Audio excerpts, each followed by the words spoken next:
let's move on to the issue of housing then. 360,000 to 400,000 people estimated to be on the housing backlog in Cape Town. The city of Cape Town has acknowledged that it won't be able to meet that demand in certainly any foreseeable future. In 2014-2015, Cape Town's annual report shows that the city provided 3,820 service sites, 3,370 top structures of brick and mortar, and 1,520 other housing opportunities, including rentals. At that rate, it's going to take a few generations before we're able to deal with the issue of the backlog that we have. Africa, you're absolutely right. This is a great difficulty and stress for all cities in this country. And I think for that reason, we focused very strongly on ensuring that people get the basic services. So because we know that housing is going to take time, we have to focus first on ensuring that everyone gets water, gets electricity, gets sanitation. And that's what we focused on in the last 10 years. And I think we have achieved a very high success on that basis. But we have to also begin to drive now beyond just where people are currently living to get a transformation of the city, get land use transformation. We have to get an inward change of focus. And certainly as a city, we are driving policies of transport-orientated development along our major public transport corridors, and that is where we are looking to reorientate the entire housing provision to higher density housing along transport corridors, because that's going to bring people closer to their jobs, is going to create a far better, more effective operating city.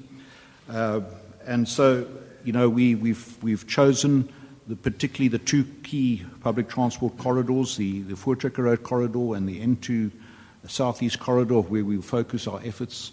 We've been purchasing land, we've been working towards looking at the upgrading of all the infrastructure required for those areas.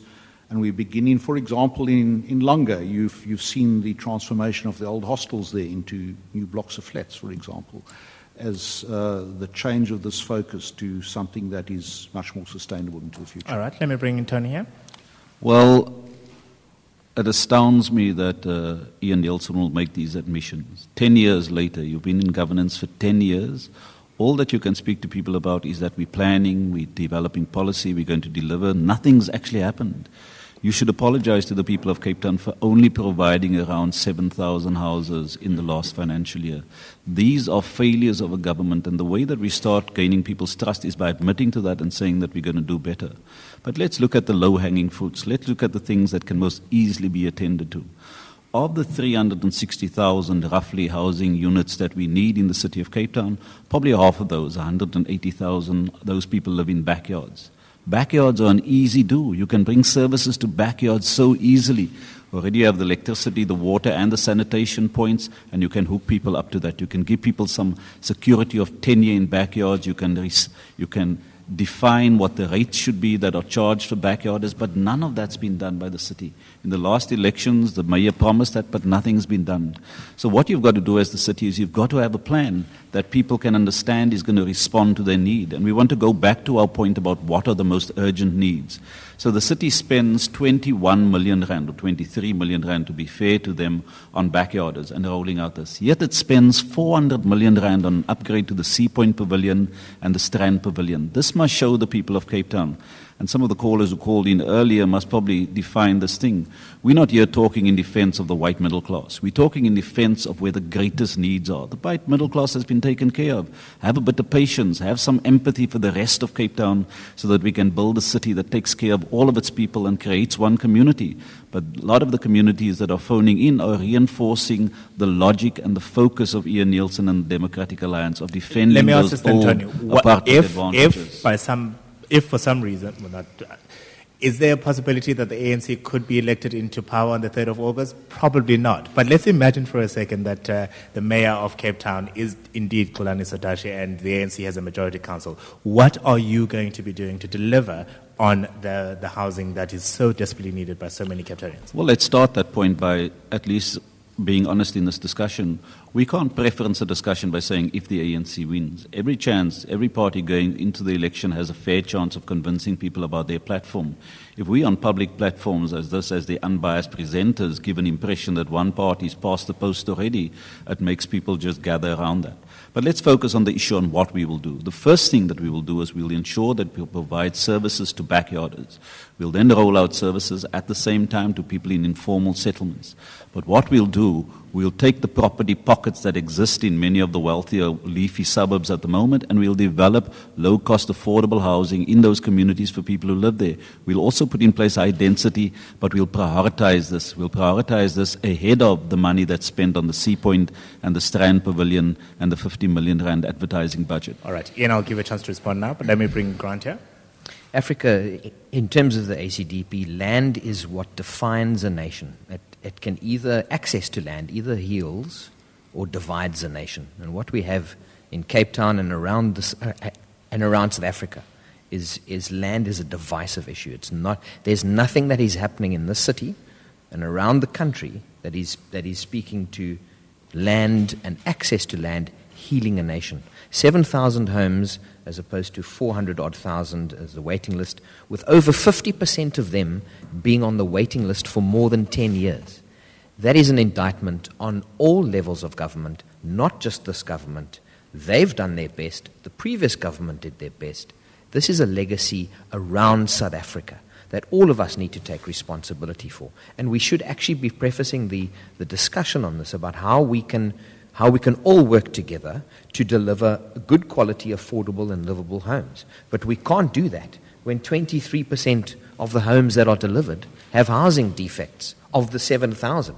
We can't do that. Why is it that the same contractors that are given the housing projects this year are given it next year when 23% of the houses they've delivered previously have defects?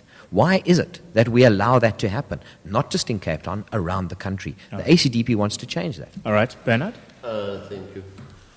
It is quite clear that the housing and the availability of land is intertwined.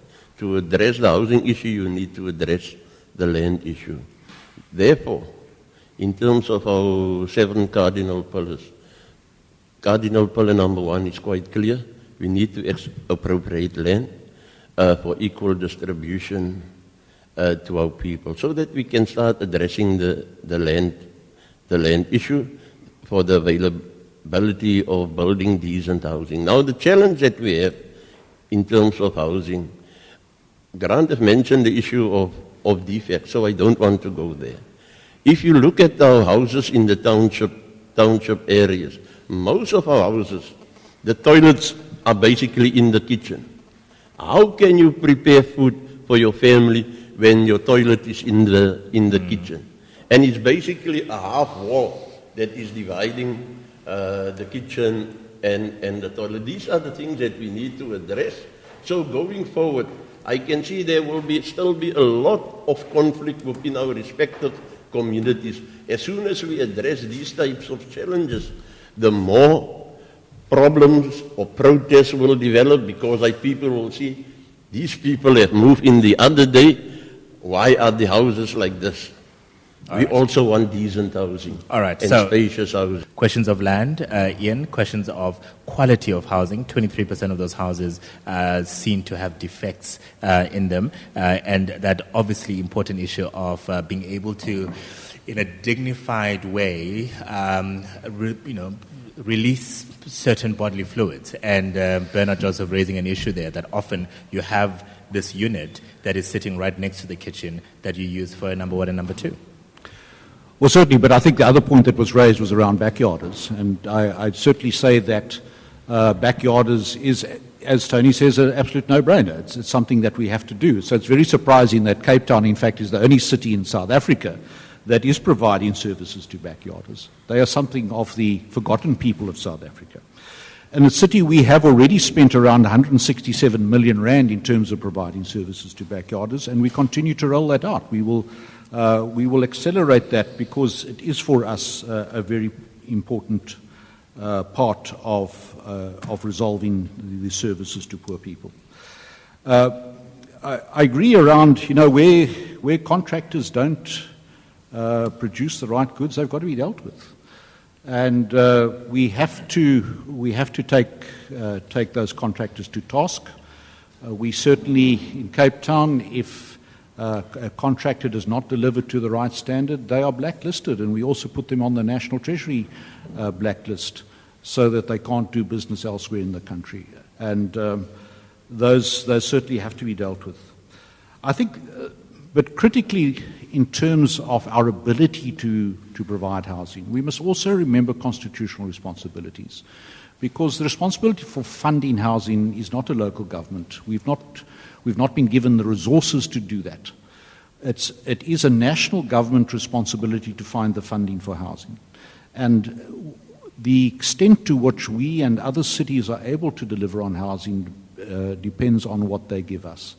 So, yes, 7,000 houses a year is not enough, but we will require significant additional funding from national to do that. We are already dipping into our own resources beyond our constitutional responsibility, particularly in such things as looking and improving on our community residential areas. There's been significant upgrades in those.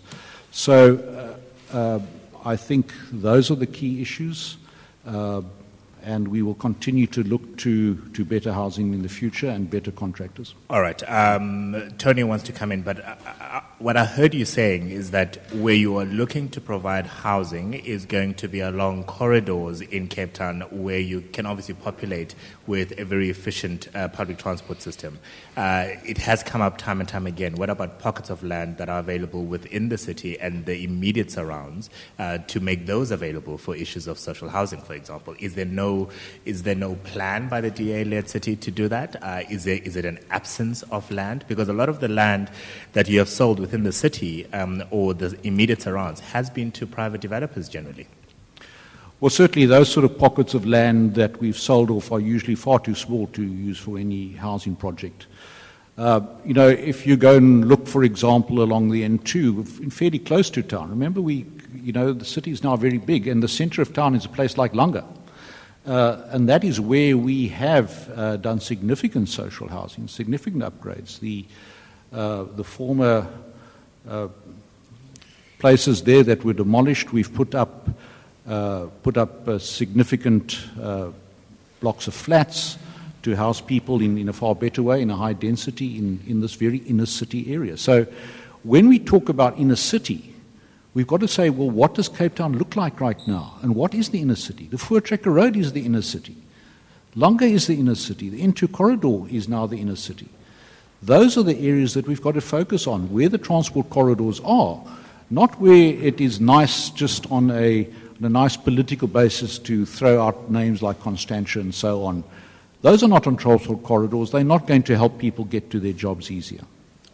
One day, Tony? Well, this is the fundamental problem we have. The inner city is a concept that doesn't help us in this discussion, because the reality is that where you stay and what the public transport is available is in relation to where you need to travel from and where the industrial centers are and the commercial centers. Those are in Cape Town, and those are in Epping and some of the other industrial areas. So the point that you're making there is really not accurate. But the bigger problem is that you're not doing anything equal to the challenge that exists.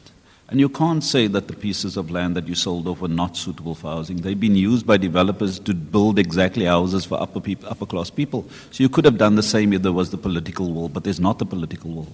But the final point that I want to make, in spite of it being a disaster that you've only been able to provide around 7,000 housing opportunities, you're missing a fundamental point when you say that we're dipping into our own funds, because what you're trying to suggest is the point that you've made repeatedly, that our own funds is from the rates base. The rates base are paid by wealthy white people in the main in the city of Cape Town. That's a narrative that comes through in a lot of your discussion, and you've got to move away from that, because you've got to understand that the reason why those white areas are so fancy and so extravagant and so posh was because poor black people built it with their sweat and their blood. And now comes the time that there's got to be an equity transfer. If you can't get that into your head, then we're not going to provide the safe and sustainable city of the future that both wealthy and poor and white and black needs. The solution to all of us is a solution that encompasses the ambitions of everyone. What E.L. Nielsen and the DA does is they just pander to the wealthier middle classes and they give second-class facilities to the black people on the Cape Flats. Grant? Africa, with this discussion, what we need to do is acknowledge that when we acknowledge that there's a lack of housing space, we cannot at the same time then say that prime agricultural land, such as the Philippi horticultural area, should now be transferred and be made housing land.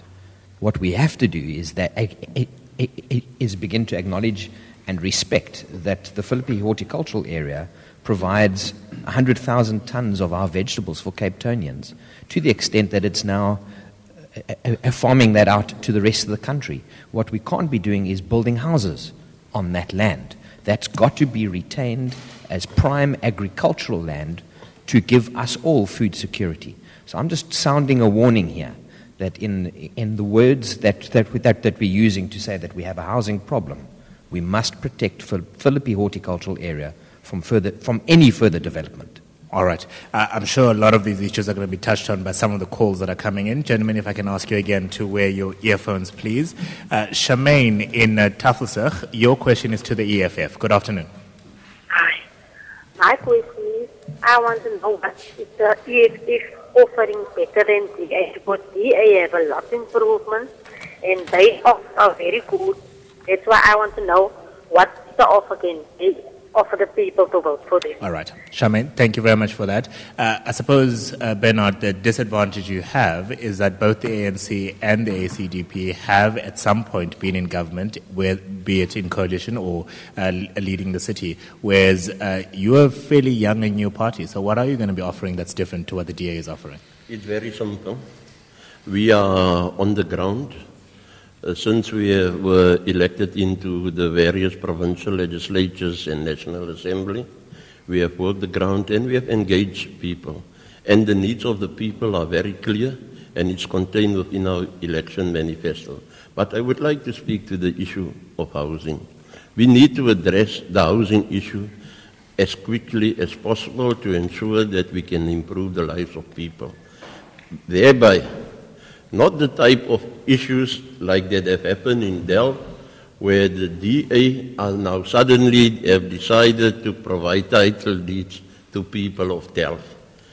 These houses that people that have been given title deeds now were people that have not even stayed in the houses since it was built. When they have seen the houses at the initial start, they have just moved out and other people have taken occupancy of those houses. How can you provide houses like that? The same area in Delft, where the councillor, whoever the councillors are there in Bella, they are fighting the issue pertaining to housing because the DA have messed up. The person that is the sub-council chairperson have messed up in terms of the whole consultation process. So these are the issues in the areas pertaining to housing, the areas pertaining to service delivery, sanitation that we would like to address and ensure that people can respect the houses that they live in. Not the issues as was raised today in this meeting in close to Bloemberg next to the Noon, where people should be glad that they are now able to afford these houses and can buy them. No, these people are condemned. For 20 years they have to pay that bond. And is it then fair that you have studied for 6-7 years and now you must stay in an area where you were condemned to stay in that particular area? There's nothing that Ian can do about that. If you are going to be purchasing property in South Africa, you need to take out a bond unless you've got money to pay for it cash. And the banking regulations allow for you to pay that bond over 20 years. That's not a political party issue. That's a financing, banking, legislation issue. No, it's a legislative process. These things can be changed. That's why we need, EFF is clear that we say that we need to expropriate land to ensure that we are able to deliver in terms of the housing. Educate me for a second. Does local government level legislative powers actually include the ability to expropriate land, and would they allow you as a city government, for example, to be able to say, if you buy a property in that in that area, in that community, you don't have to pay it for 20 years? I would argue that you don't have those legislative powers. Now, we are clear. If we expropriate the land, we will deliver in terms of housing. Let me bring you closer to the city of Cape Town, just to demonstrate how the DA doesn't respect the legislative framework of the country. They are leasing out farmland to people, the farmers, white farmers in Stellenbosch. The legislative framework indicates when you lease a piece of land or building for more than 10 years, you must sign or register it with the deeds office. Did the DA government done that? No. Disrespect for the law. So we will take this process wherever it needs to go to ensure that we expropriate the land. All right. Ian, let me bring you in here. Well, certainly, I mean, you can expropriate land, but you've got to pay market price for it. And that's quite an expensive thing to do. But that's not true, Ian. The new Constitutional Court says it doesn't have to be market-related prices. Well, you know, we believe that you have to pay market-related prices. That's exactly exposes and your bias. You don't well, want to push you know, we are happy to stand by the rights of people in property, and if your party doesn't do that, so be it. But the Constitutional Court must be complied with. Does the Constitutional Court has no standing? No, obviously it has standing, but doesn't say that. Why did you not release the land audit results? You don't want the people in the city of Cape Town to know where the land pockets are where we can build, and that's why you're hiding that report. This is what you do. Well, you know, the point very simply is this. We will stand by people's property rights. The ANC can choose to not stand by people's property rights if they want to, and they will have to deal with that. I don't believe that the Constitutional Court's decision says that we have to defending do it in the a certain way. Grand theft of apartheid. So that's what you're doing, defending the grand theft of apartheid. Hold on, gentlemen, hold on. Let me, I suppose, distill this to the essence of it. What Tony is suggesting is that when you are expropriating land as a party in government, that constitutionally you are not required to pay whatever the market-related rate is. What I'm hearing you saying is that the DA will protect the interests of the owners of those land. So if you don't have money in your budget to afford however many millions you need to pay for that square meterage of land, you will opt not to expropriate it because you believe that they need to be paid for at market value. Is this what I'm hearing? It all depends on the circumstances. If we need the land, we will then pay the market value. But you don't have to for pay example, market value. we have But Chair, you've got to help us on a matter of fact. Let's help us on a matter of fact. The Constitutional Court must underpin our engagement here. You can't make up the law for yourself. You, even though you live in Cape Town, have to comply with the Constitutional Court. Absolutely, we are complying. But there's no the Constitutional Court says that we must not pay them. It might have said that there are certain conditions, and you have to take into account certain conditions, or you can take into account, but we will take into account the fact that there is market-related prices. Finish, Tony. Yeah. But would you agree to this, that you're defending the grand theft that apartheid was? You have to look at the circumstances. Okay, so you'll defend it under circumstances. I can tell you that there's a vast number of people that have bought their property in the city. They've had to pay for it themselves. They were not part of any historic situation. Can we take it from those who stole it? Tony, let's be practical, though. We are in 2016 now, and yes, the history is important. Don't get me wrong, I'm not discounting it at all. That's why we reopened the land debate. We are where we are because of that. But remember, we live in South Africa. We've reopened the debate about land reform to 1913, when through the Land Act, the settlers first dispossessed the people. Now, Ian is agreeing that in certain instances he'll side with the ANC to appropriate those buckets of land. You see, we can't talk in generalities. You have to look at a particular piece of land. All right. But the general thing here is, if you want to get land to distribute to people, you're going to have to buy it and you're going to have to pay for it. It's going to cost a lot of money, and certainly the city, we have been purchasing significant portions of land across the city. We purchased the AECI site in Somerset West last year. 400 million rand it cost to get those 600 hectares. And we are going to develop that, and we're going to provide space for housing there. So, that is something that we have to do. But simply to say that, well, you're just going to give people and anyone a piece of land, the EFF is just doesn't have a proper perspective in terms of what is actually doable. All right, let me bring in Grant here. Africa, the ACDP's view is that the willing buyer, willing seller approach has been underutilized by national government. There was no political will to use it, right? It's a perfectly a doable principle that where you've got a willing buyer, willing seller, you pay a market-related price and you expropriate the land. That's completely doable. But there was no political will nationally by the ANC government to pursue that properly. And so now everybody's throwing up their hands and saying, well, we need to discard that as a principle. It's a perfectly workable principle, and it's actually the only principle that we can pursue going forward so that people do get compensation and so that there is land expropriated where it's needed, when it's needed, perfect pockets of land, not broad-based expropriation of tracts of land half across Cape Town. That's never going to be sustainable in any economy. Do you acknowledge the challenge, though? So if you are the man who's sitting with the finances and there's a particular budget allocated for land, and if I go to obviously a piece of desirable land and they are completely out of my budget considerations, that I'm less likely then to make the purchases that I need to make in order to deliver on issues of social housing, amongst others, because of that principle that the DA is obviously supporting. Well, the ACDP would support it as well, but it's a question of how much land is there in Cape Town. We would also like to know where that land audit is, so that we can see what pockets of land could be made available. Right. So we would also like to see that this foreshore housing project that was announced recently, that wasn't on the books of Cape Town ever until a week before it was announced. Suddenly, 3 or 4 weeks ago, it suddenly became a hot issue in Cape Town. All right. That wasn't a planned for program or project. Sorry. I would like to comment before we miss that point. He is supportive of the DA government in the city of Cape Town.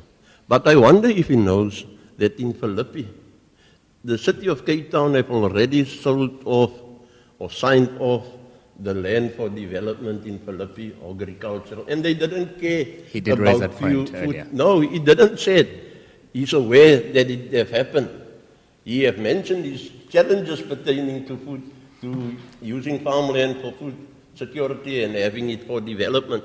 But he knows he have already agreed to that type of practice here in the city of Cape Town. No. The ACDP never agreed with any portions of Philippi horticultural area being sold off for housing development. Has never and will never agree. But we know that it's something that the DA provincially and nationally or provincially and locally is pursuing. And the Philippi horticultural area, those farmers out there, have got no security now because of that. The ACDP is standing with them. Unfortunately, against the DA, who seems to be wanting to change the urban edge and lose all of our farming area for the sake of housing. Okay, Ian, so 2 points of clarity. What's happening to Philippi, 1, and 2, when are you going to release the land audit? Okay. First of all, in terms of Philippi, this is not accurate information that's been given. We've agreed to some development within Philippi horticultural area, but it's the areas that have not been farmed. It's areas that have been sitting as sand dunes forever. Not every part of Philippi agricultural has been farmed in the past. We absolutely agree on the issue of food security, but Philippi agriculture is not the only area that's providing food for Cape Town. We have other areas here too, and very often, if you actually look what happens to the food that's grown in Philippi, it's exported. It's not necessarily going to people of Cape Town. So I think when we look at Philippi, it is crucial that we start with the facts, and that's what the mayor has appointed a committee to do, to go and get the basic facts together so that we start a sensible conversation around Philippi agriculture based on facts rather than on supposition. After you were Right. So, so as far as the land audit is concerned, well, we have about 24,000 parcels of land that the city owns. Yes, we have been reticent to make that public because we know that there are a lot of parties in the city that are trying to organize land invasion. So it's for that reason alone that we've not been so willing to put this out into the public. So we know what land we have. As and when we are in a position to release it, we will do so. Which is going to be when? What about the democratic right of the people to have information? I understand the concern around land invasion, but the point is we are dealing with an issue around housing here. We have hundreds of thousands of Capetonians who are waiting to gain access to land and to housing. Housing, land particularly, is a very sensitive issue, and the city is sitting on 24,000 parcels of land that is not being used, and unfortunately, you're not even communicating what the plan is to make use of that land in order to address this very sensitive issue. Okay, I mean, it's not true to say that all 24,000 are not being used. Many of them are. About half of them are the local parks, for example, which are not even in the ambit of being used for other purposes. So what we're doing is we are analyzing all of these properties. We are determining which properties are available. The facts are right now is that we have more land available and allocated already for housing purposes than the budget can allow for us to develop. And so we are releasing some of those to the private sector, precisely because the private sector has also got to contribute towards the development of housing in the city. So, it's the key issue is this, and the limitation right now is not land, it is budget availability to develop housing. But you can't hide behind that. Just one issue pertaining to the housing.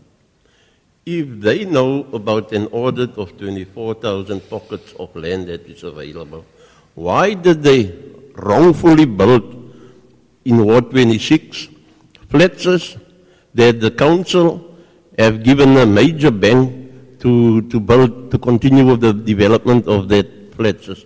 Now, that is an indication it's someone that's still alive, but they are stealing land. All right. This is a sensitive topic. Grant, I'll give you 30 seconds before I bring it to a close. Transparency and accountability is an important principle in terms of governance. It's certainly important for the ACDP. For as long as the DA doesn't want to be transparent in terms of the land audit, they're going to continue to have allegations by civil society that they and property developers around the Cape are in cahoots and that only certain properties are released to certain property developers for the sake of profiteering. And that's unacceptable. For the sake of everybody, we all need to know what land is available so that those types of allegations can be dealt with once and for all. Thank you, gentlemen, for being part of this very invigorating and very insightful debate.